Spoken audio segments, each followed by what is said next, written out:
Well, I'm going to have Clancy sit here, and then you guys can, and they're going to set y'all up for notes. So, I'll probably take it off. I'm cold natured, but I'll go ahead and take it off that I know y'all You want us to approve sit it. alphabetically? Well, however y'all want to sit, y'all feel free. Clancy can sit Why don't you here. get next to Clancy? So, let me get Clancy too. So, Pull up the rear, let me get here. I can sit anywhere. How y'all today? Hey, how are you? Do you guys mind if I clip on a little house? Come on, let's do it. Yeah, and then just to turn them on, because I'm not going to turn my on yet. Make sure I'm muted. Small little button. Which one, where is it on the top? It's, yeah, it's just on the top. I have to refresh this every 3 or 4 minutes.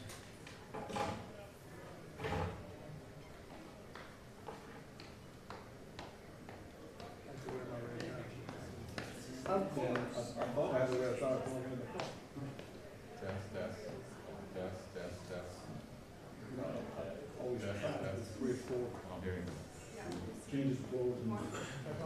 Test, 1, 2, 3, test, 1, 2, 3. Testing, 1, 2, 3. it's all right. Of course, here, up here. You Testing, 1, 2, 3, 1, 2, 3. You gotta tell everybody.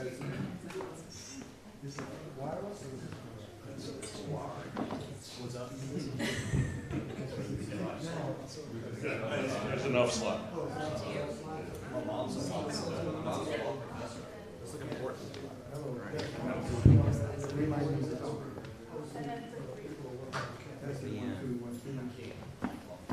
Or to learn the alphabet. What's your last session on? I don't know. You know, So we on? that's the final day of. Oh, really? Yeah, In here? that's interesting. We knew before Christmas, like what was gonna happen, but I don't know if this was even been super I almost don't be like it. We saw it. Yeah. You're right. Me too. I usually don't I even. did statewide school board and stuff like that. We saw it's fun to work with.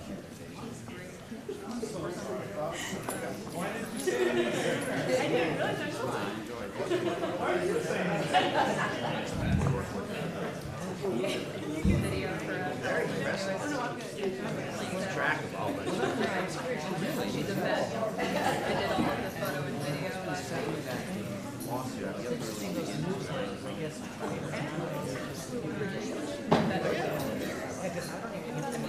I get want to come back from Chandler.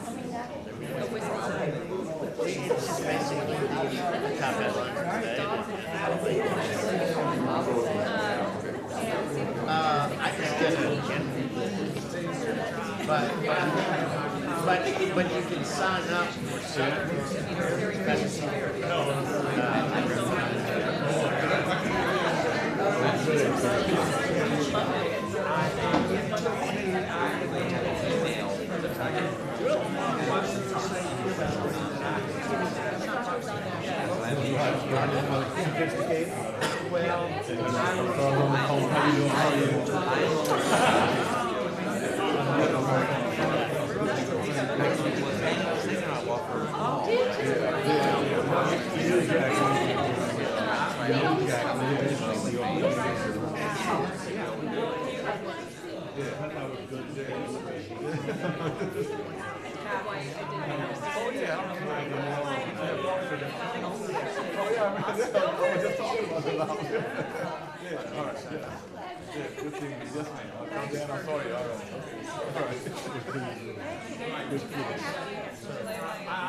All right, team.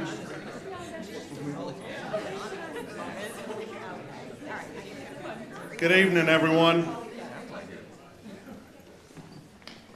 You guys want those lights off or on? Let's leave the lights on, maybe. All right, thank you. Welcome to the annual Ed Renwick Lecture Series. I'm Tommy Screen. I'm the Executive Director of the Institute of Politics. And as many of you are aware, since our first class in 1968, the IOP has aimed to provide a practical political education for the future leaders of New Orleans and the surrounding region. Each summer, the Institute of Politics identifies men and women with outstanding leadership in spring for a series of lectures and discussions with some of the brightest political minds from across the state and region.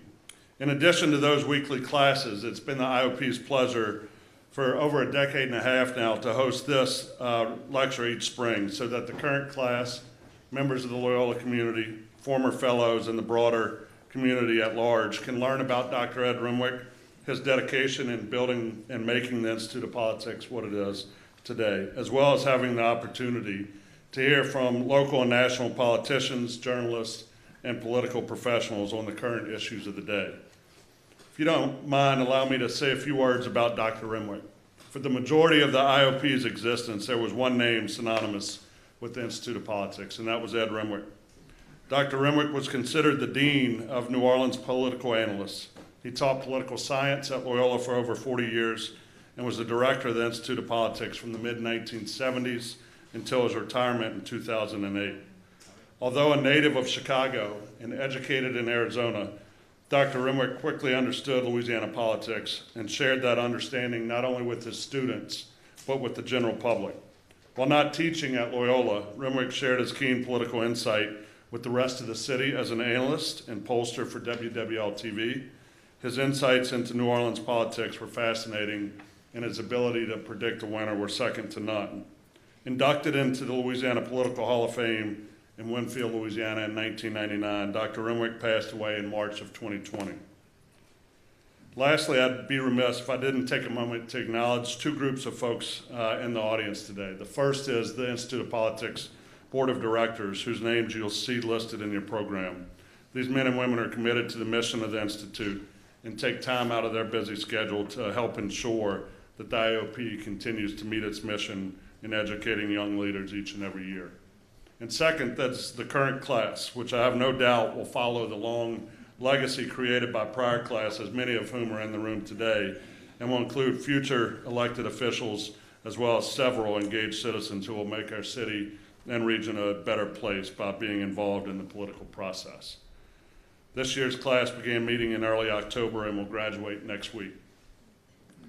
Finally, in my notes here, I have a moment to talk about how to ask a question, and we were going to have you tweet them to this hashtag, but apparently the Loyola Wi-Fi network in this room is not very reliable. So Clancy is going to exercise discretion in asking for the audience for questions, and he's given me a heads up that if you pontificate or don't get to your question soon enough, he might cut you off. So with that, I'm going to turn it over to this evening's moderator, Gambit columnist, former IOP fellow, and proud Loyola University of Law graduate, Clancy DuBos, who will introduce tonight's guest. Thank you, Tommy. It's a pleasure to be here, and welcome everyone to the annual Ed Renwick Lecture Series. I've been honored to moderate a discussion a few times, and it's always a terrific experience. We have a very distinguished panel tonight. I encourage you to read their bios in the program. I'm not going to repeat it all, but these are all people who are here for a reason. And we put together a panel. This was Tommy's idea, and I love it. Our topic tonight is how the legislative process and the legislature itself has evolved over the past 20 to 40 years, and we have people going back that far who have been in the legislature and in politics for a long time. Some of them are still involved civically and politically. And we also, it's diverse in the sense that we have at least one Republican, former Senate President John Alario. We have one African American, Ed Murray. We have a woman, former Senator Willie, and we have a Cajun, so Marty Chabert. And geographically, they span from from Gentilly, where Ed Murray's district was, all the way over to Lake Charles, where Willie's district was from and where she was the mayor. And in between, we have somebody from the West Bank and somebody from down the bayou. Or as the Cajuns would say, we got people from up the bayou, down the bayou, this side of the bayou, and the other side of the bayou. So now I do have a list of questions that we went over and topics. So if y'all will allow me, I'm going to get it started. And I'm going to ask each of our panelists to, we know that things are very different today in the legislature from when y'all were there. And John Alario likes to joke when someone asks him about who was his favorite governor, he says, oh, it had to be William C.C. Claiborne, of all the ones he worked with. But let's start by telling folks what it was like when y'all served, because it's not like that now. So John, you got there first. You start this off, and then everybody else chip in. I actually started in 1972, which was the first year Edwin Edwards had got to be governor. At that time, when I look back at it, I think we had very few women. We had very few African Americans at that time. Things have gotten much, much better with reinforcement, and the courts have made sure that we did the right thing. And I think that things have changed some bit in that, and for the better. We need more women. We need more diversity in the legislature to give a good feeling of cross-section of Louisiana. When I started, at that time, the governor had a great deal of influence. He would actually name the whole budget committee for the legislature. Can you imagine that? Talking about separation of powers, the governor named the whole budget committee, and he would select who was going to be speaker. Fortunately, one of the governors thought so highly of me that he was a very smart guy and decided I should be speaker of the House a couple of times. But that has changed a great deal now. You find now the legislature a lot more independent. I think that's good. Separation of powers, as we know, good democracy has, would call for that, and I think this legislature is headed in that direction. I'm a bit concerned on the partisanship I see now as compared to it was when I first started. Back in the 70s, of course, everybody was a Democrat. And we had a handful of Republicans in the House of Representatives at that time. That was a whole new deal, and but it has changed now, and things have gotten a lot more partisan. I don't like that part of it. I always thought people could get together, talk about their issues, give one side. If you listen to the other guy a while, you find out, damn, he's got a pretty good idea, and you mesh, and he listens to you, and you got a pretty good idea, and all of a sudden, democracy works, and you put it together, and it works out from that point. But things, I think, are headed in the right direction. It's just that's the part that bothers me the most today. Willie, your experience? The same, really. We just never voted party. We always voted, if Ed had a bill, I supported his bill. I didn't question whether it was a Democrat or Republican, or he was this or that, So that, to me, is a very disappointing thing about the current legislature, is that it is so partisan that you can't get anything done. I mean, I believe we really got things done. We compromised, we listened to one another, and more importantly, we were friends. Yeah, y'all could have disagreements. I was covering the legislature in the 80s, and people had disagreements, and then when they broke for the day, they'd all go out to dinner together. Oh, yeah. I mean, it was maybe even have an adult beverage or two. Yeah, particularly, yeah. Every now and then. Yeah. But again, walk across the Capitol to the Pentagon and sit down and have a lovely evening with people that you voted for or against was not really the issue, because it was nothing personal. It was really, on this issue, this is how I've got to vote. And today, we don't see that, or at least I don't observe that at all. Ed? I would love for y'all to tell some anecdotes that go, and you don't have to name names, but feel free to give us some anecdotes if you don't mind. Ed? Well, I agree with everything I say the speaker. He was my first speaker when he said that one of the governors had him speaker. My first term in the House was governor. That was last term as governor, and Mr. Alario was my speaker my first term. And he also went on to become Senate president as well, but he's the first speaker. So they're all right about how we used to talk about things. And the thing that I think that most is absent today is that we really got to know each other. And we talked about families and all those kinds of things. So it wasn't just about a bill. We really became close with each other and cared about each other and would do things. I guess we talk about telling a story. one of my former colleagues in the House, I don't know if you, I mean, some of you all, I guess, have been on the parish committees and stuff like that, central committees. Well, back when I first got elected, we all had this power to release people from jail. So at some point in the back when I was elected, I think Ken Hollis started it, trying to take the power away, and he was in the Senate back then, and then in the House, the big guy who took it on was Mike Walsworth. And Mike did it every year, and it kept inching away with it. And I think we might be the only parish still that has that authority as a central committee member or parish committee member, because I was always objected to it. Well, Mike is from West Monroe. And if you all know high school football, they kind of always end up in a state championship down here. Yeah. Because they keep those boys back a couple of years. And That's anyway, because they're growing big up there. anyway, so they're here for one of these football championship weekends. And I was home in bed, and Mike calls me. And he said, Ed, I need your help. I said, what do you need? He said, well, a couple of these good old boys were down there in the French Quarter. You know, they're just having fun. And of course, they were urinating in public, all that kind of stuff. He said, I need you to help me get them out of jail. I said, not you, Mike. You want to take the authority away. I said, you can't want me to do it. He said, I promise you, I'll never file that bill again. So I got the guy out of jail, and he didn't file the bill again. But we did stuff like that and really took care of each other. And across the state, it was a fun thing to do. Just those things, I think, are just not there anymore. Marty? Well, I got probably a little different perspective than everybody else, because my father served for 8 years in the House, which I actually went to work with him the first summer. I thought I was a page, but we never got paid, and I found out my cousin that worked with me said, no, we weren't pages, we were legislative assistants to your daddy. That's why we never got a check.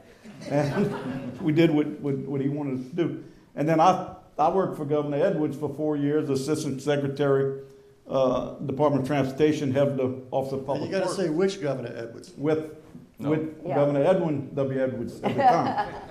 And then when my father passed away, after serving 12 years in the Senate, I ran for his seat and got elected.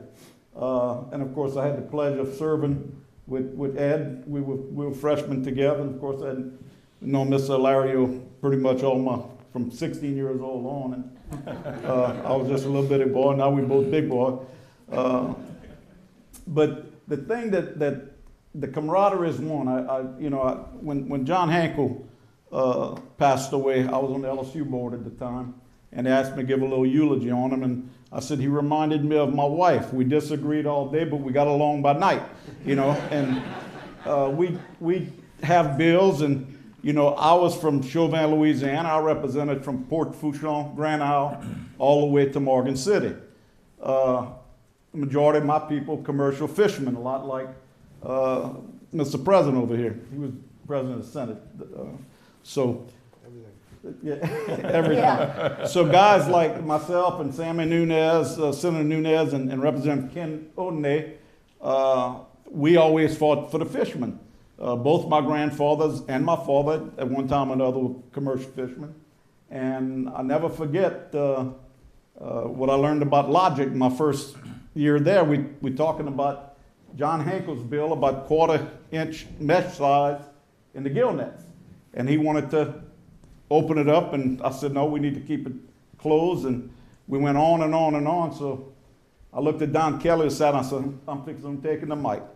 So I hit personal prayer. I go up there, and I give this heartfelt speech about how the people back home, the poor people I went to school with, when the puppet master used to come to school, you had to put up a quarter. Some people didn't have the quarter.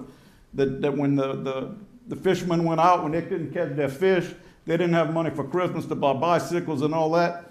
I was a sportsman. When we went to the camp on Thursday, if we didn't catch fish, we ate ribeye steaks and drank, 21-year-old scotch.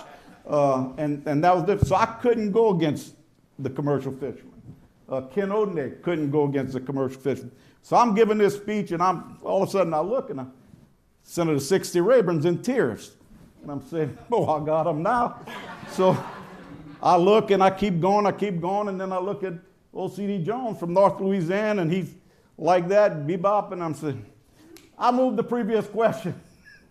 The vote comes up. I got 7 votes. I walked to Mr. 60. I said, Mr. 60, Oh, he said, one of the best speeches I ever heard. It made so much sense. I said, you voted against me. Oh, I can't be for that. So that was a lesson learned my very first year when I was in the Senate. And that happens a lot. Oh, yeah. John, you want to tell an anecdote? I think you got plenty of them. Well, one time, having a sense of humor helps you sometimes get out of tough spots. I happened to be chairman of appropriations out of different titles I might have had during the legislative time. And there was a lot of young folks in the legislative time, and they kept pounding me, asking questions about the bill. And we had a fund, and we had divided it up amongst politically, who got what projects where, and West Rigo always did very well when I was chairman. No kidding. And the guy just would not let me go, and he says, now tell me what formula y'all use to divide this money. I said, you got a pencil there? He said, yeah. So he got his pencil there. I said, write this down. And I don't know if there's any math students in here, but y'all might want to take a note on this too. I said, figure this out. If it takes a chicken and a half, a day and a half, to lay an egg and a half, then you need to know how many meatballs it takes to build a tin roof over a soft-shell crab. Well, I said, did that answer your question? He said, yes, sir. And he sat down. That was the end of that one. Willie, do you have a favorite anecdote that sort of encapsulates? It's really the very first day I was in the Senate, before I was even sworn in. An older senator came up to me and said, go get me some coffee. He said, sweetheart, would you go get me some, right? No, he didn't even say sweetheart. He was And really I a said, bad guy. well, sir, would you like sugar and cream? And he said, whatever. No. So off I go. So by the time I came back, of course, somebody had already told him, you know, she's not a page. She's one of the new senators. And so it was always our joke. It was just kind of funny. Well, it said a lot about the mindset of the good old boys, but it also said a lot about you, how gracious you are. Let's talk about what's changed. And we made a list. We did talk a little bit yesterday morning. Technology has changed a lot. The House and Senate is wired these days. The press is not there as much. How does that change things in terms of the process and the relationships that y'all have? Well, I'll say this. I mean, Hunt Downer was the Speaker of the House, and I think we got the computers and the laptops and everything. And we went from almost having no technology to be one of the best states in the United States with respect to technology. We became so good, and I told Clancy this. I said, when I first got to the legislature, it was in '92. Along where I sat on the rail on the right-hand side, there were cameras from every news station around the state. You couldn't walk past that little aisle. And they were there every day, all day long. Whenever we were in session, there were cameras there. Today, there's nobody there unless there's some really big issue. And I think it's because technology is so well. So they can sit at home and they're behind their desk or computers either at the office or at home or whatever and watch what the legislature is doing. I mean, you get the substance of what happens, but I think you miss a lot of the other things that go on about if I get up out of my seat to go talk to Willie or to Alario or somebody else and try to get something done or try to talk about an amendment or something, you don't get to see all that stuff by just watching it on the computer, on the technology. But in terms of the public access, our public, you can look up any bill as opposed to, I've heard Mr. Alario said that the chairman used to walk around with the bills in his pocket or whatever. And you never knew what was going to be on the agenda. But today, you can, with our website, you can find anything on the legislative website and keep track of all the bills and all the way through the process. Including a schedule of when a bill is up for consideration on the House floor or when it's up in And watch the whole consideration in thing. committee. Yes, And you can yes. watch the committee hearings. And I think they archive them for 3 years. It's maybe longer than that, I'm not sure, but Maybe they're longer. archived, yeah, for sure, yes. Yeah, I think it's a mistake for the press not to be physically in the House chamber or the Senate chamber. I think if you're watching body language and you watch the legislators move around amongst each other, and you get a gist of just what's going on. So those who just sit and watch, go back and replay the daily goings on that went on the computer, you don't think you get the true feeling of it. I think it's a mistake for journalists not to be there physically and see what the heck's going on.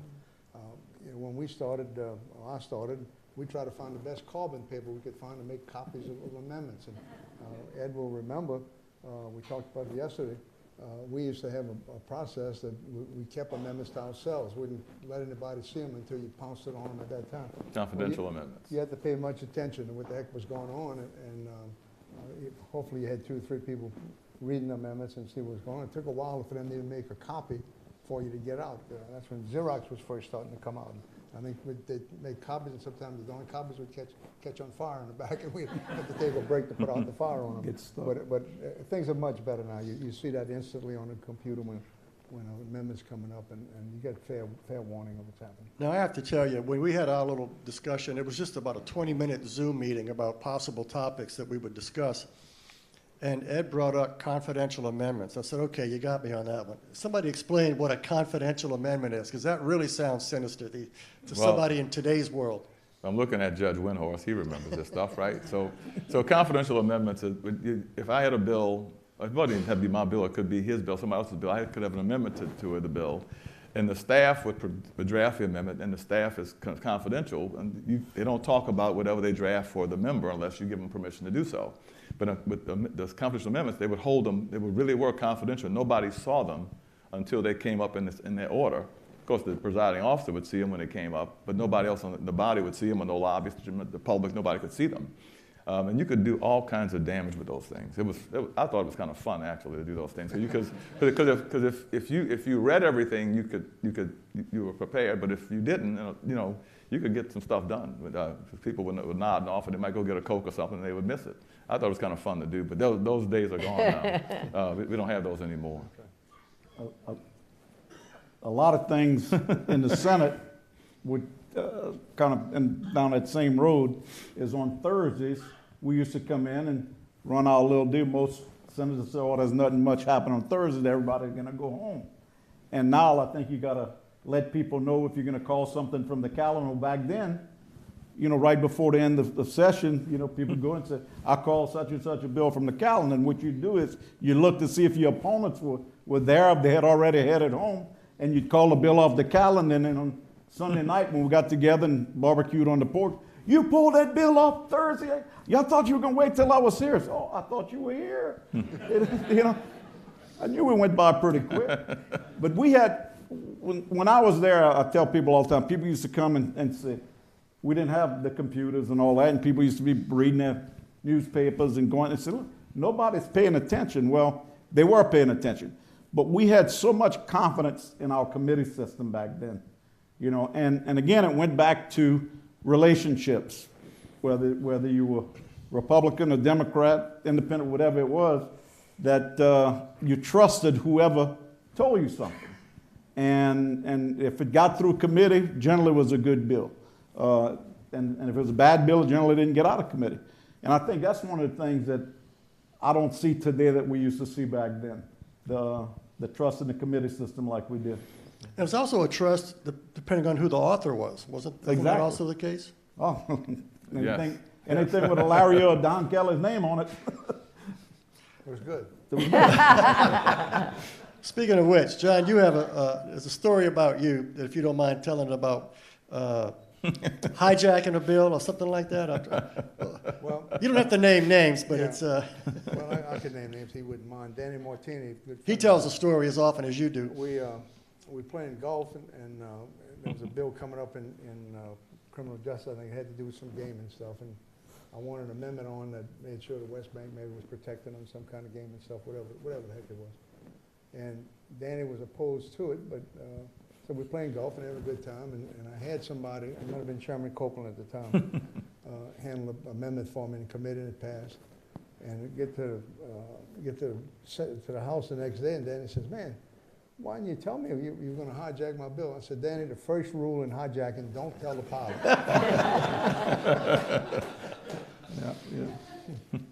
All right, let's move on to the next topic of things that have changed. Cell phones and social media. See, Marty making a sign of the cross. It has made a big difference. It has changed the behavior of constituents as well as politicians. Yeah, social media has changed it off of cell phones. The whole technology in general has changed everything about the legislature in terms of people communicating with us and going out and communicating with the public as well. I had a bill once, it didn't pass, the press and those folks were opposed to it, And I thought that if you were going to send a text message, that should not be a public record. I just thought because that was replacing a telephone or an email or something, a telephone call. But it never did pass, that's back then. It was still pretty new. But I just thought that if you were going to use that, it shouldn't be a public record. That, of course, it didn't pass. And I guess in today's world, all those things are public. So if you're going to say something, it's probably better to make a phone call today than to do it by text message or by email, because all those things are public records, are discoverable in the lawsuit and all those kind of things. So, but technology has made a really big difference in terms of access to the legislature and all kinds of things. People take pictures of all kinds of stuff and they send it all over the place. And technology is a good thing, I guess, within limits. Yeah, I would agree. I was thinking of back in the day when we were receiving emails, before social media really, I would get a scathing email from a constituent and, they just ripped me upside down the other. And I was like, well, I'm not going to respond to this. And I'd get their phone number and I'd call them and say, Senator Mount, let me better understand what you're trying to say. Their whole tune changed. They were coming after me in the email, but once you talked to them and said, explain to me why you don't understand how I voted on a bill or whatever, they would completely flip. Move fast forward to today in social media, and people will say anything about anyone, whether it's true or not. Generally, it's not true, and you have no way of fixing that. You can't respond to that. It's just out there. And I think it does more damage than good in regards to the people who are serving as well as the people you represent. It's very frustrating. And good and bad, because, today, if you walk the halls of the Capitol, you got the lobbyists texting the legislators during committee. They'll make a statement on something, and they'll text it back to them, and then next thing you know, you got 3 or 4 guys in a committee meeting. They're not listening. They're texting their lobbyists or their constituents to see what's going on. We didn't have that. You had to talk over the mic. Say, hey, Representative Murray, I need to talk to you. Let's go outside. And people couldn't hide behind that computer. The bullies can hide behind the internet and behind the computer, but generally when you face them, they back down. We used to brag back in the day. I say we, all of Louisiana. We in the press used to observe it, and elected officials used to be quite proud of the fact that Louisiana was a place where relationships still mattered. And the saying was, we don't have Washington-style politics down here. It seems like we do have Washington-style politics down here now. What caused that? Was it inevitable? Or? That might be the case, but I really do think term limits played a big part in that. Term limits and the way the fundraising has changed. A lot of the fundraising started happening through the party and through these PACs, and they control the money. When I first got elected, we all threw fundraisers for ourselves individually, and people made a contribution to you. Now, a lot of the money that is the PACs and the parties, and some of these PACs, not really the parties so much, these PACs, they control a lot of dollars, and they kind of make demands on the elected officials. And I think that has changed a lot, along with term limits as well. Because I think before term limits, you were around and you could make your own relationships and you could do the things that you thought were okay, and didn't have to worry about being attacked by somebody else. Because as long as you kept in touch with your constituents, you were okay. You could do that pretty much the things that you wanted to do. But I think that the term limits and I think the way fundraising has changed a lot of that. I agree. Term limits is the whole issue of historical perspective. So you have so much of that in one body or the other, whether it's the House or the Senate. And then when term limits set in, all that changed. And so instead of the public electing officials, the philosophy and the direction of legislation was really based on people who were staffed, who were working there. They were very knowledgeable and are very knowledgeable. But it is not direct access, as I see it, to an elected official who, if in fact we weren't term limited, and I don't know how many states have term limits, but I don't think it's very many. I don't know if... I did some research. 15 states out of 50 currently have term limits for their legislatures. Only 15. There were some that have had it and went back. Right. So we're not quite outliers, but we're not in the majority, clearly. There are Right. 2/3 of the states, Don't. basically, more than 2/3, do not have, 70% of the states do not have term limits. You mentioned the staff. Under the topic of term limits, my outline here says, who has this empowered and who has it emboldened? The staff? What about lobbyists, governors, and special interests? Has it made them stronger? Has it changed at all for them?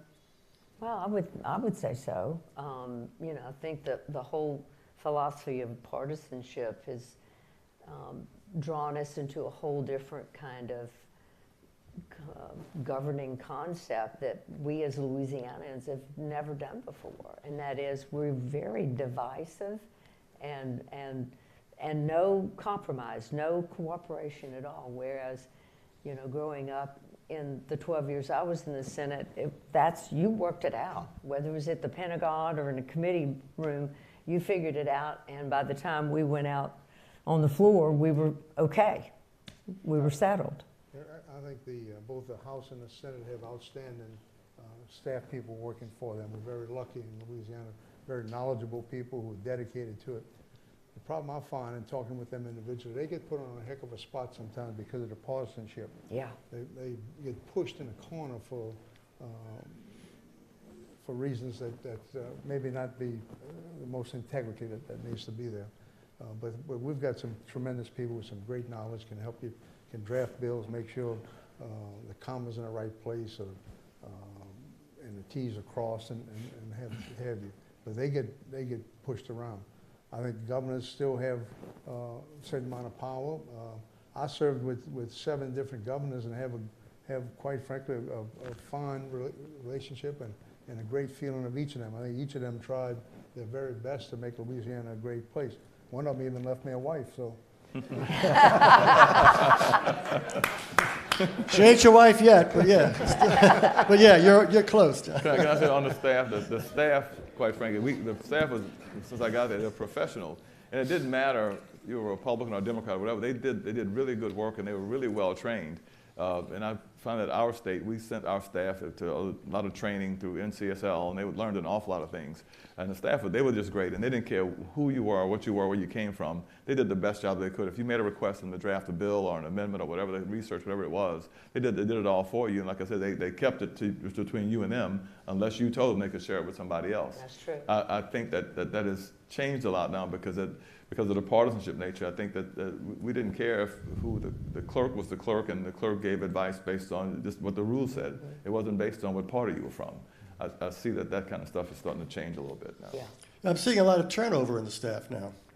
Is that sometimes it's because they've reached an age of retirement, they want to retire, but other times it seems like some folks are kind of getting burned out with all of this. That it's not fun like it used to be. And Because of the partisanship, so very much so. And you know, to each of their points, I mean, gosh, I had tremendous staff that supported me and everybody else in the Senate, and just 5 stars for his abilities and intellect, and did exactly what you asked him to do.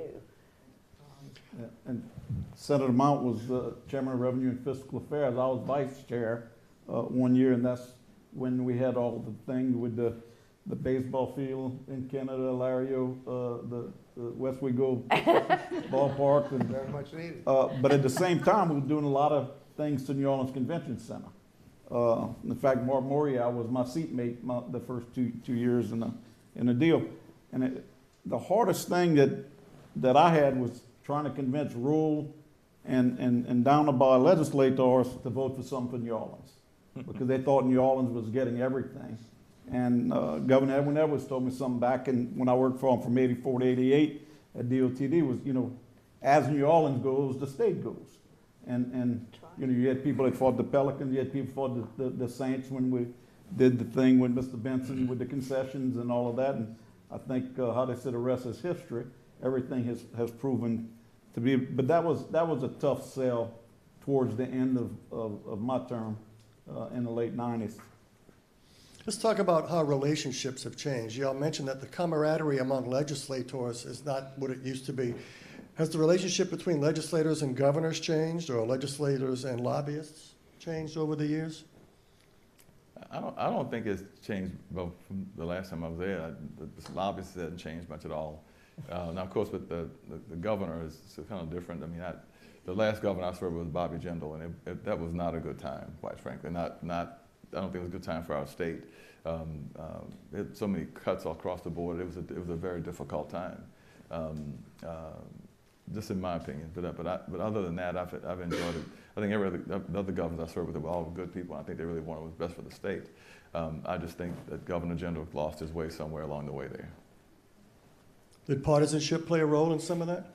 I mean, look, has John Bell you're very close to Governor John Bell Edwards. Does he have a good relationship with most of the Republicans, in your view?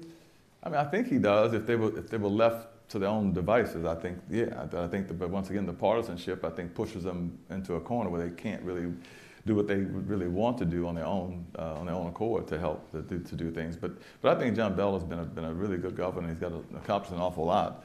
And so that shows you how he's been able to work with the Republicans and all those kind of things. And this whole thing about, and I know they say it down here now about working across the aisle. We never said that stuff before. That was stuff from Washington. We never had an aisle to work across. We just worked together all the time.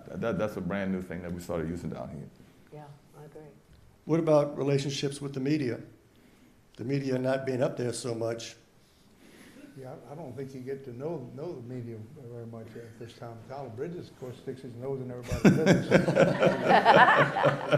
You get to know who he is, but you got some great journalists who write columns every week and are here today for president. But I don't think we get to know him like we used to back in the Jack Wardlaw's days and Ed Anderson's and Clancy DuBos. Jim Beam. He died. Jim Beam, one of the finest journalists. I mean, Jim could smell it out and know.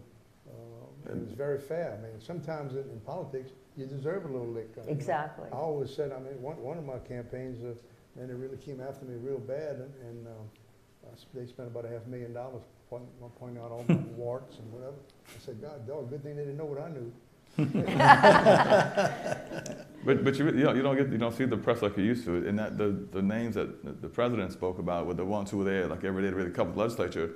But even the local press that came up when on the hot local issue, they weren't there every day, but they came up to follow a certain bill and those things. You don't see that. This doesn't happen anymore. You don't see them hardly at all. Yeah, I mean, forever. I mean, Jim Beam was front and center in the Senate or the House, and would, pass me a note and say, I want to ask you a few questions about this or that, whatever. But it was always, he was accessible and we were. And I could see him sitting there, I was at the podium talking on a bill or whatever I was doing. But the fact that you have that opportunity to have a rapport and to be in person makes tremendous difference in how you communicate and what you're able to get across, whether it's about a bill or whatever the issue is, not only for the state, but from a local perspective. In Mr. Beam's case, he's curious about Southwest Louisiana. So I think that's sorely missed today, for sure. And I must say a bit of advice my old daddy gave me. In 1983, I ran for state representative against an incumbent.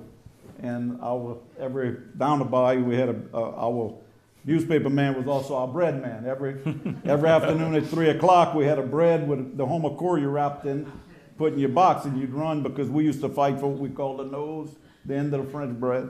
The first one who got it got to break it off. But one day I picked up the deal and I saw something negative about, and I ran to my dad. Look, man, look, man, I don't know if I can run. Look, they're tearing me up. And he said, son. He said, me and you and the guy you run against, the guys I'm running against. He said, we run for the paper at 3 o'clock. He said, but Jean-Jacques and Pierre, they at work. They could care less about the politicians and what we do. Take care of the people you need to take care of.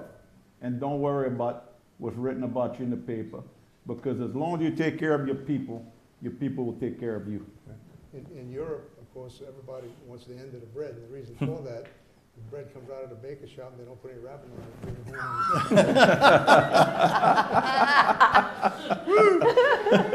That's what, and I never look at bread again. Yeah, I never eat the middle again. My son is here. Will, from now on, you can have the middle of the loaf, okay? Just so you know. What about campaigns? How have campaigns changed? Running for office itself. It's gotten much nastier, I think. You know, it's a negativism. Of course, that everybody says they don't like negativism, but it works, and so everybody uses it, and they fund those things. Those PACs Ed was talking about, you don't even know who contributed to them, and you know that's supposed to be open government. I mean, why isn't that kind of disclosed at the time? But Exactly. I think it's so nasty, and I think people just don't want to run for office because they don't want to expose their families to that kind of stuff. And there's some nasty things you can say about somebody just for one little vote or one issue that might have happened in their life. We have all made mistakes in their life. I'm counting on forgiveness at the very end of my time, and hopefully that is there. But you know, it's just so nasty that I think it discourages people from wanting to run for public office. The other thing I always talk about, when I first started campaigning, and I guess it's a function of things changing, I guess because of gaming or gambling, whatever you want to say it is. But the biggest thing you could get to when I first started campaigning is to go to the bingo games. I had a whole bunch of Catholic churches in my district, and they all had bingos. You can go to the bingo, you could put $100 in a pot, you got to call a game. You could say whatever you wanted to say. You could call your name, your number, how many times you want.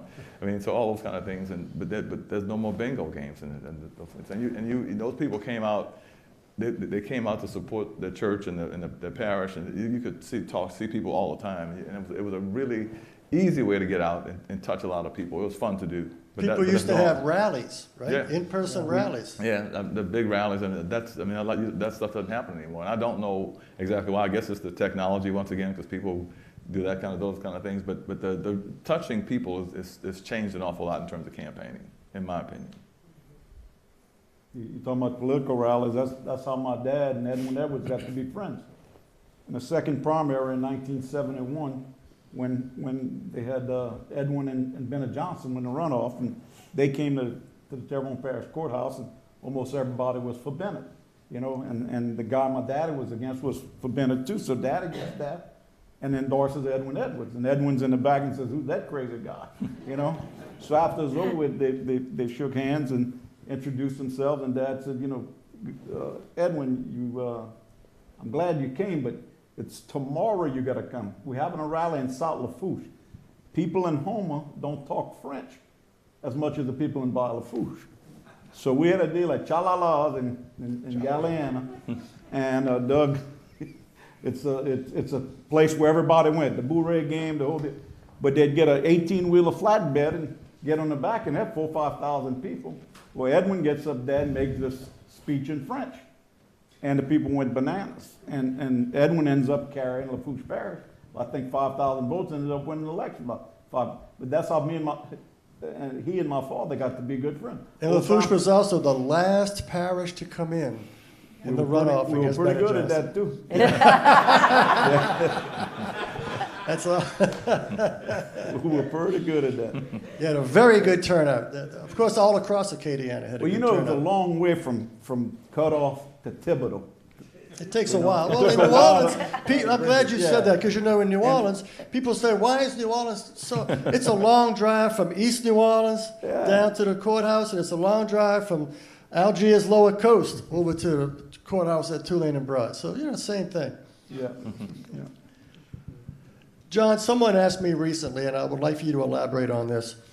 You know, they were observing that you had a tax return business, and it was like, it was almost like the person was almost doubting, like, does he really have? I said, look, I called John Alario one time because I wanted to go meet with him, and I felt really bad because it was in late March, and it was tax time. And I said to him, Senator, I don't know if I should impose on you like this, but I would like to talk to you, and I would like to interview you face to face. He said, come on over. Just when you get here, just come on over this afternoon. And when I walked in, the waiting room was crowded. They had guys there with shrimp boots on. You know, nobody had a tie. It was working class people from his district. And I went up to the receptionist and said, look, I'm here to see Senator Alario, but he's got a lot of people. She said, oh, no, he's waiting for you. Just going in. So I said, I'm not going to take long. And talk about the importance, he said, about taking care of your people. I mean, because your experience goes back to 1972 when you first, even before you ran, or maybe the same time you ran for the House, or right after, you were a delegate to the Constitutional Convention, right after, I guess. And so you got a double dose of politics in your early years. And, you know, do you find that very many people still have that kind of hands-on touch with their constituents? Willie will know this too, but doing somebody's tax return, of course, you're talking with them and you're asking how their children are, how their mama, how things going for them. So it probably made it difficult for somebody to try to beat me because there was such a close relationship built within that community for it. I can tell you. You knew what all the deductions were too. So. I don't know if there are any business students in here, but the way I started my tax business, I opened a rented office right next door to H&R Block, and I called myself Main Entrance Tax Service.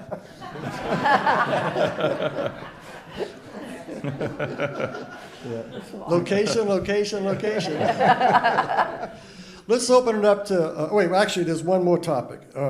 One thing has not changed in the last 40 or so years. The salary, the base salary of our legislators. It is $16,800 a year, plus mileage, plus per diem. Now, Senator Murray would point out that he had a bill, and I'm going to let him tell the story. He had a bill in the, was it the late 90s, I think? Yes. To grant a raise. And this talks about how, you know, things get hijacked and whatever, but and I don't know if that even counts as a raise, but tell the story about that. We had decided it was time to do a raise, and Mike Foster was the governor. We had gone to see him, and to his credit, he said it was time, and he went out front. He used to do this radio show, if you remember, for those of you old enough, and he talked about his radio show. He said it was time to do a raise, and so we had done all the paperwork, we'd done studies, all that kind of stuff, and to make it happen. So I said I'd handle the bill, so we go forward, and the leadership got together, and we all were all on board. I guess I can say this. I mean, Hunt Downer was the speaker at the time, but he was not in favor of the pay raise. So we got together and said, well, you got at least have to, you can't vote early because when you're the Speaker of the House, you're chairman and all that stuff, your leadership, they normally follow your lead. So we can't do that. So he said, I've got to vote no.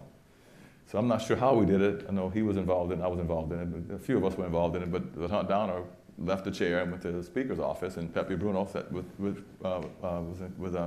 the Speaker's chair to preside. And we get the bill passed out of the House and it goes to the Senate, and I want to say somewhere in the $40,000 range, something like that, to increase the salary from the $16,800. It goes to the Senate, and the Senate back then, they were referred to as the Millionaires Club, and it was an insult to them to talk about a pay raise. So they did something, and I went over there my bill, and they gave me something to bring back. And what it came back as a $500 a month unvouchered expense allowance. So you would get it to amount to a $6 on the pay raise. The only kicker in it is that two things actually. One was we had a lot of members in the House who would always vote against these things, but they would say I have to take it because the statute doesn't allow me to turn it down. So we got together and we decided to, we said to add it to it, we made them sign an affidavit that he had to ask for it. So they couldn't just say they had to take it. So we made it that we had to ask for it. So we got rid of the hypocrites in that kind of sense to make them ask for it. But the other thing, like went back and when a bill is amended in one chamber, it goes back to the other chamber, you have to go back and ask your members to concur in it. So I go back to the House and ask them to concur in the Senate amendments. And like I said, the bill left the House with about a $40,000 range, so it comes back with $6,000. And I got beat up pretty bad. They said, well, how do you justify doing this? And so Jack Smith, I was telling him about this. Jack Smith sits in the back of the chamber. And he says to me, he says, well, how do you Where was he from? He was a representative. Jack right? is from Patterson, Louisiana. And so he said, well, Representative Marty, he said, aren't you a lawyer? I said, yeah. He said, you most like a used car salesman now. If you send over something at $40,000, you ask to vote for something that's $6,000. So that's the best I could do. I mean, the Senate wouldn't do anything else. And that's the last raise the legislature received. And they still receive it. So I assume most people, I guess they ask for it. So it's about $22,800 is the base salary. And then you add the per diem and everything in. So that's the last time. And that'd be like around 97 or 98 when that happened. So they've not had anything to change since then. Yeah, I would hope somebody would take a look at it and try to figure out a way to maybe have some commission just take over that, and the legislature wouldn't have to be put on the spot of having to vote Yeah. for themselves. I think you'd get more of a diversity of people serving in the legislature, those who really can't afford to come to Baton Rouge, give up whatever. Some are farmers, some are little shopkeepers, and single lawyers who just have one lawyer in the shop, can't necessarily take away from their particular business. A tax man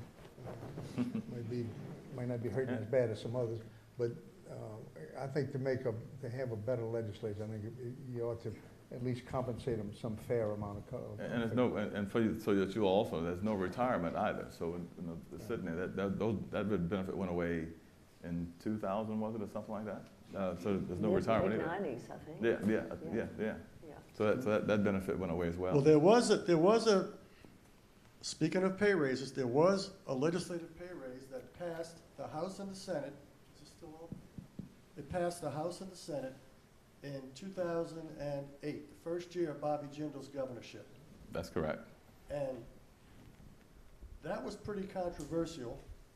It wasn't controversial on the front end, but by the time it got through the legislature, the newspapers in the state, not my newspaper, by the way, Gambit was the only paper in the state that endorsed the pay raise, the only one, because I thought it was needed for the same reasons that y'all have articulated. But social media had begun to really catch on, and talk radio. By the time it passed the House and Senate and was on its way to the governor, what happened? What had happened before that? John, you were part of that. Well, I can recall being in some meetings with the governor at the time, and the Senate in particular was concerned about whether he would veto it or not. And he said, "Oh no, I'll let the legislature make up its own mind on that thing," which was the proper thing to do. But somewhere along the line, the heat just got a little hotter. Newspapers, when I first started, were 5 cents. I think they're $1 now, Stephanie. I don't know what you're charging for it has, and when you compare it to say, okay, newspapers were nickel, why the legislature still making $16,500? We've got to be realistic about it. Those people still paying $4.50 for their eggs like everybody else, and bread's up to $3, I guess, milk's up to $3, and it's just for half a gallon. Somebody needs to take a hard look at it. I think it'd be fair about the whole thing. By the end of the day, they passed it, and Jindal, after promising to sign it or let it become law, vetoed it because social media and talk radio raised it. I mean, they were talking about having rallies on the steps of the Capitol. And as it turned out, that election cycle, nobody who voted for that raise got beat in that election. That's correct. So when the cycle came around, it's funny how just when time will heal all that. And if you're going to do those things, you got to do them in the first year of a 4-year term, just like the idea of raising revenues. You got to do it in that first term of a governor. Well, there was a bill introduced this morning by State Representative Joe Moreno, who's an independent from Gretna, from the West Bank, to raise it to $60,000. In 2009, it was going to be raised to $82,000. So I mean, that still doesn't keep up with COLA, cost of living, but it's a lot better than 16. Because it really has it become more of a full-time job now, being a legislator? Absolutely. I thought it was a full-time job when I was there from 92 to 96. Yeah. Then pay raise, we talked about pay raise back then. Everybody was scared to death of it. Two things people was back then. It was pay raises and pork barrel. And you're talking about old-time political rallies. I still say that's how I won my race. We had a big political rally and race in Louisiana, and my dad had just died, and I'm running against a guy who's Roma's floor leader, Johnny Glover, Teddy Dewey, one of the most popular parish presidents in the state, and a lady that was on the school board, and this Henry LaFond, who was big guy at Nichols State, one of my dear friends. You got to get over it. You can't keep remembering those people. How did you win? The first question was, will you vote for pay raise? And everybody said no. And I said, well, I want to look at it and see. And the second was pork barrel. Are you for pork barrel? And everybody said no. It got to me, and I said, look at me. I like bacon. I like pork chop. But I said, you have, in Baton Rouge, you have lawmakers that write bills and draw bills and want to change the law. And then you have those of us that represent areas that the people want roads bridges, schools, things for that district. So I wasn't as concerned about that. And I said, I'm going to go fight for every nickel I can for my district. And I will take whoever up here doesn't want that share, I'm going to take his share. And that's how and I ended up winning the election. And everybody, the Chamber of Commerce came against me. After I won, the first year I got a whole bunch of money in capital outlay, but each one of my legislators, my representatives, voted against it. So I called a meeting with the chamber and the newspaper and the car dealers and the guy who had the drag lines, sold the heavy machinery. We were building levees back then. And I said, okay, this is easy. Y'all guys are against it? Yep, we're against it. I said, okay, I will give everything back. Willie Crane wants the money that I have for Nichols State for a nursing school at ULM. Jim Cox at Lake Charles, he wants the money for the Allied Health Center. And I started naming all the projects. I said, now let me tell you what's going to happen. If we don't get that money to build a levee, you can't go buy a drag line or a tractor from M&L Tractor Company. Then they can't go to Mr. Dick Barker and buy a car from the car dealership. Then the car dealership can't buy advertisement in the newspaper. And the next day the headline was, pork is a matter of taste. That's good. And of course I voted for it and I got the money and that's all I, for my 4 years I served, that's all I fought for was getting money for my area. All right, this will be the last question, and we'll take some from the audience. What advice would you all give to someone either running for the legislature or who just got elected to the legislature today? We'll just go around this way from Ed. First of all, they ought to make sure they understand what the job pays before you get into it, because I found that most of them don't have any idea. And to understand what kind of time it takes on you with respect to your career, your job, and your family, to make sure you understand it, because you're away from them an awful lot, to make sure you understand those things. And then if you happen to get elected, is to try to find somebody that's already been there, to try to watch and sit there the first year or two, just listen, try to figure out what's going on. Yeah. Willie? One thing Bob Keaton told me a long time ago, he leaned over and he said, you only need to remember one thing. So what's that? He goes, follow the money. It was really good advice. And so I would definitely say that. And to Ed's point, you have to be a good listener and don't talk so much. Just listen and absorb. You can learn so much from others if you do that.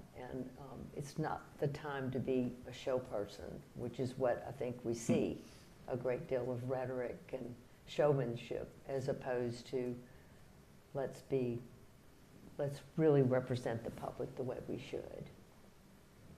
I think once somebody got elected and got a chance to talk to them, I'd tell them a couple of things. One, get a copy of the state constitution and the rules of the legislature. The House and Senate has separate, different rules. They're not very much different, but there are some variances between the two. Learn that, and if you learn things in the Constitution that are in the House rules, and you find out why that's there. The second most important thing I think I would recommend to somebody is keep your word. If you tell somebody you're going to do something, do it. And if you got to change that for whatever, make sure they come with a crowbar to pull you off of that. But you got to go back to that person and tell them, I'm sorry, this has changed and my constituents are upset. But if you give your word, stay with it. That's a good lesson, not only in politics, it's a good lesson in life. That's right. Marty? I agree with what everyone said. The biggest thing, in fact, I told Tanner McGee when he got his triplet girls, and I said, Tanner, please don't make the mistake I made when I got elected and think this job is more than your family. When your daughters have their soccer games, when daughters have their basketball, go. I miss too many of them, and I'm 67 years old right now, and I regret till this day.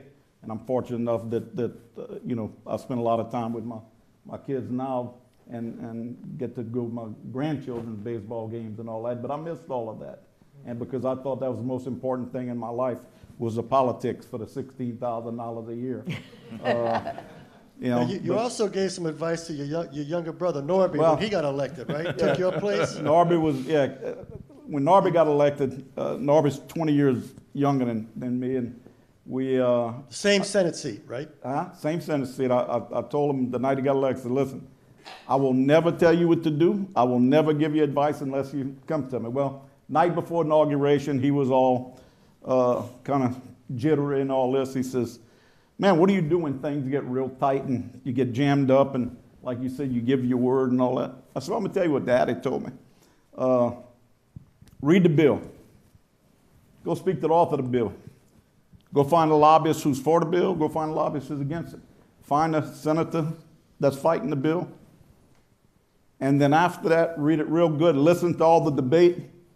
And John Alario sits and tapped him on the shoulder and said, John, what are we going to do on this one?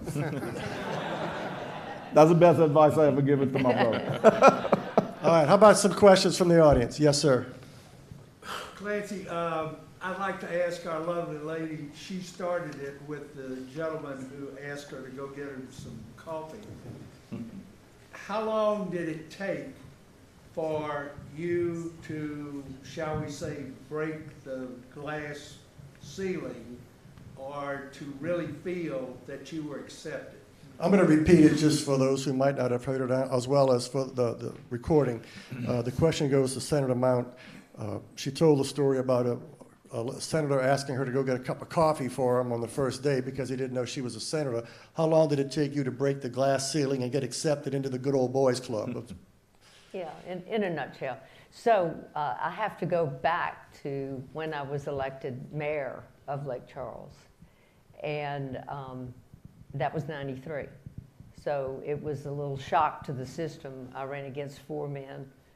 And as I campaigned, as I shared with Clancy earlier today, I would tell people, ask for their vote, and they would just laugh at me to my face, just like, you don't have a chance, that kind of thing. And of course, for the few people who know me pretty well, the more I heard that, what happened, I became more determined. And I was going to prove to all these people, I could get elected. Anyway, long story short, I got elected. But still, to your question, it was, what more do I have to do? I've been elected by the majority of the people of the city of Lake Charles, and it just takes time. So I always tell other candidates, particularly females, to be very patient and not to take it personal. And that's really the key. So even though that particular senator and I would laugh about it for, long after that, he just, it is what it is. But as a mayor, it took a good year and a half. I always tell the story. It was the little Mr. Fontenot in Pit Grill. And I would go every morning and speak to him, and he would kind of snarl at me, like, ugh. And then I'd always ask for his vote. And, long story short, I get elected. So I go back and I go to Mr. Fontenot. He goes, he's still shaking his head. So about 6 months later, I see him again and he goes, you know what, lady, I'm going to vote for you next time. So, it took me a while, but I finally won him over. And the same would be true. I think I showed respect to my fellow senators, and that's all I asked in return. And over time, I think I became accepted as just one of the senators as opposed to the 3 females that were in the Senate that first term I was elected. In other words, men are slow learners. Another question. Yes, sir. Senator Murray, thank you so much for being here. I have a question from my pawpaw.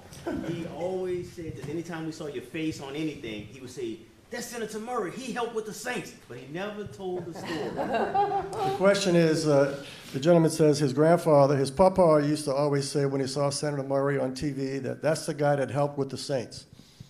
Yeah, there's truth to that. So this is the deal. After Katrina, when Katrina hit, everybody wanted everything that New Orleans had. Baton Rouge wanted the charity hospital and the medical school. Mississippi wanted the Saints.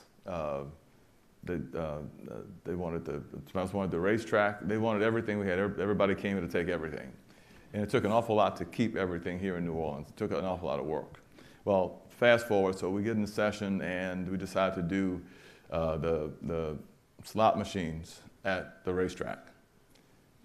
Real controversial thing. The racetrack has always been in my district when I was in the House and in the Senate. people who lived right around there weren't very crazy about it, but it was something that the racetrack needed. We needed to pass the slot machines to put the money in to keep the purses for the racetrack to stay here instead of leaving and going someplace else. So in the course of that deal, Mr. Alario knows this, we did this kind of, we call it a food chain when you do these kind of things and there's money coming in and you got to help get the votes to do this stuff. So everybody wanted a piece of the action, so we did different things. So part of this thing was some of the money went to all different things, and so it also the Saints decided, if you remember, Arnie Fielkow took a big hit by trying to keep the Saints here. That's probably why he lost his job. But so to keep the Saints, we had to find some money to keep them here. So when we did the slot machines at the racetrack, City Park gets $2 million of those dollars, different people get money, and the Saints also get a piece of the action. And that was the deal we had to put together along with the other stuff with the Superdome to keep the Saints here in New Orleans.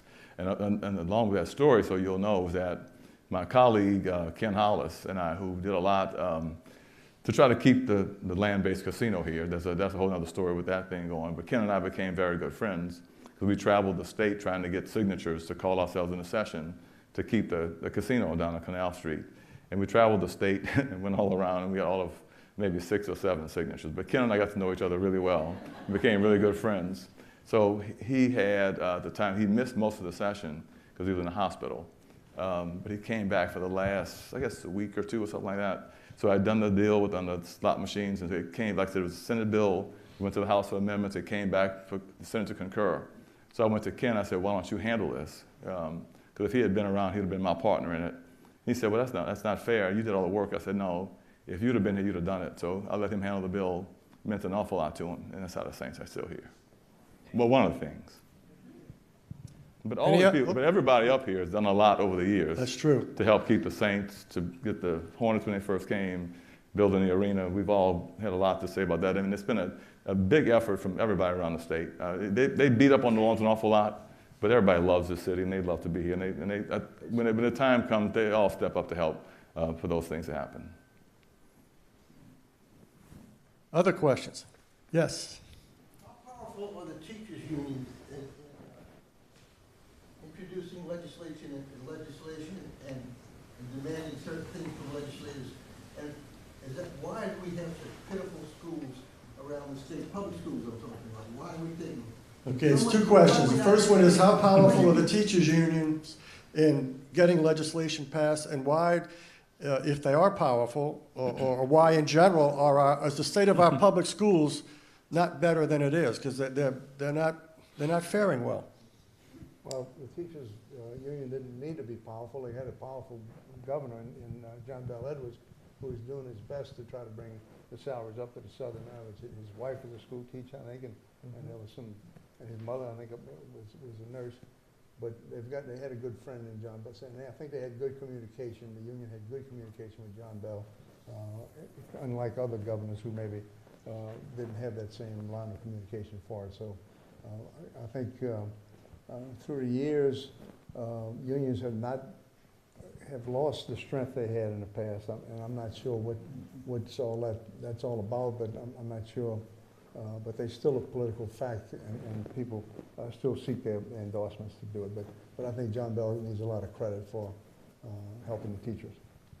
With all due respect, Senator, you didn't answer the question. Why do we have such poor education? That was your second question. A second question. So why is the state of education always so Listen, so poor? I am a strong Second Amendment guy, but I'm a stronger Fifth Amendment guy. So I keep quiet when I can.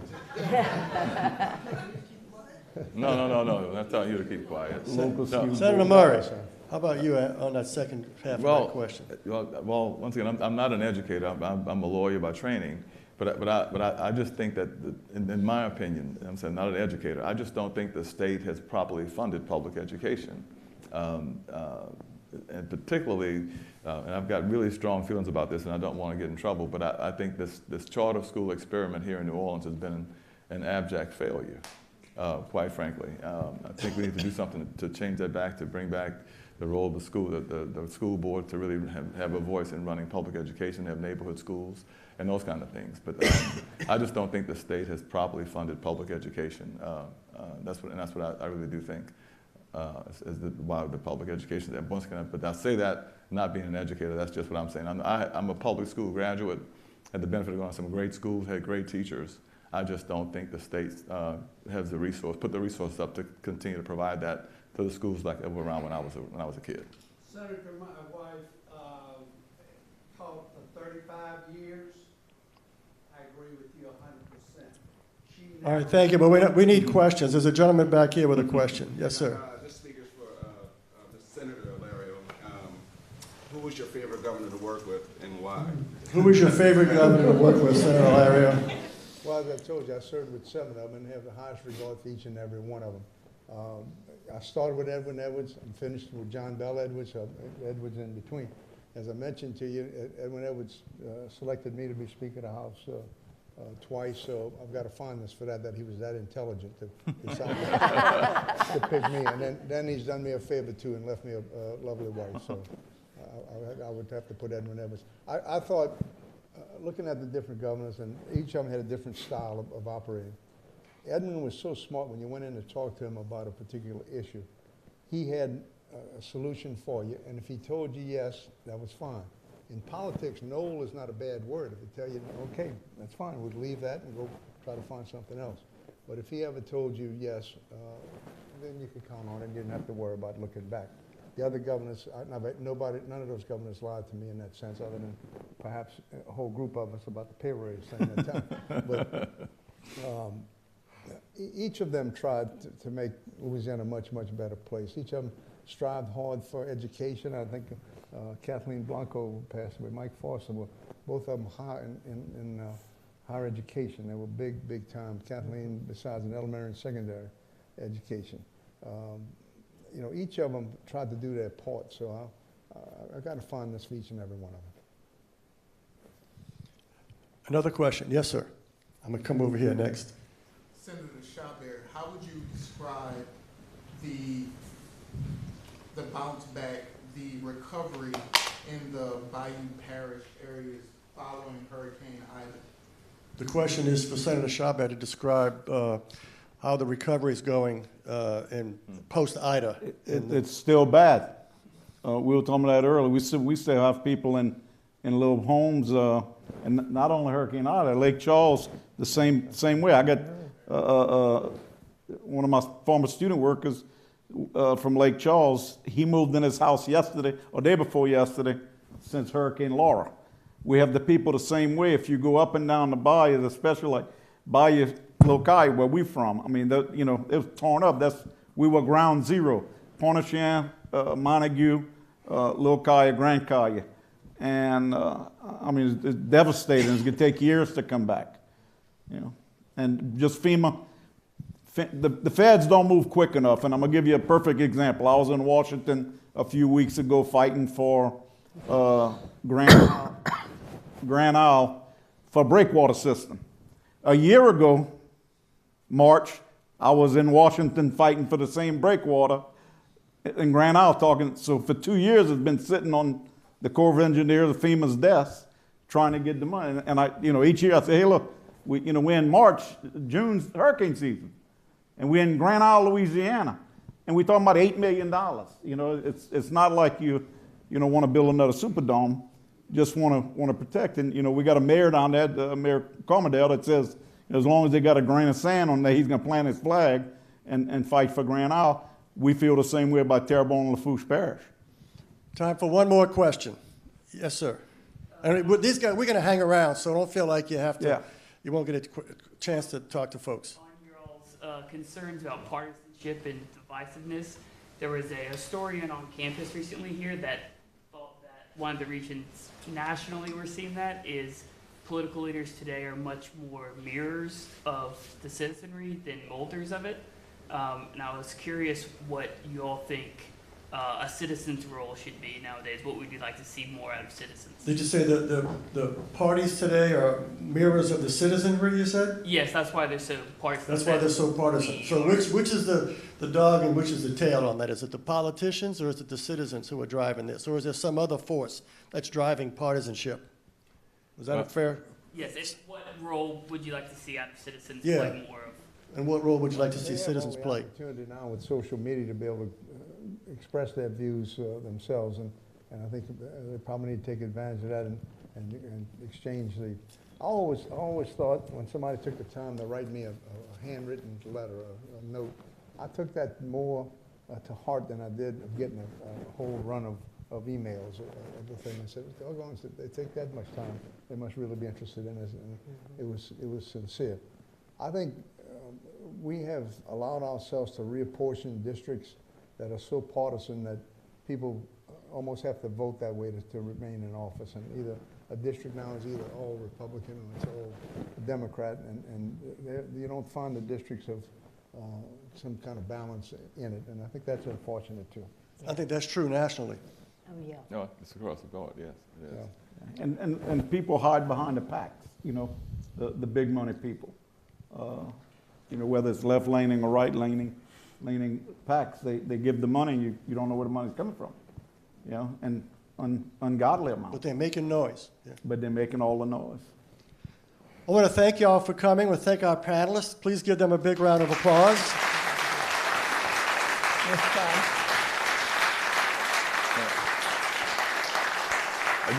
We also want to, go ahead, Senator. I just want to say, my son is sitting up there. He's a IOP alum and a Loyola alum as well. And he's sitting next to my son, who's in the current class. And my son Chris is sitting back over here also. And we also have a candidate for governor in the House, Sean Wilson. Would you wave to everybody? Thank you for being here. And thank you for not asking any embarrassing questions, because you know them all, Sean. And look, we got to talk the judge out. And we have a judge, Windhorst, Steve. Thank you for being here. Member of the Anybody? House. And we have Ollie Thomas is here, and former Representative Julie Stokes. Anybody else that I'm missing? I just wanted to say something. Where you pointing, Sean? Oh, Patrick McMatt. Thank you. Oh, we're here. Okay. I got my other son Kevin too. I didn't see him sneaking. All right, too many Alarios. All right. Thank you all very much. And I'm asking these guys to hang around. Said she broke the glass ceiling, but they got two of them right there sitting one behind the other. Yep. Representative Polly Thomas and Julie Stokes. They came with a sledgehammer when they came. Very good. Well, if y'all don't mind sticking around for a little while to mingle with folks, because I'm sure plenty of folks have some observations and questions. But take off your mics before you leave.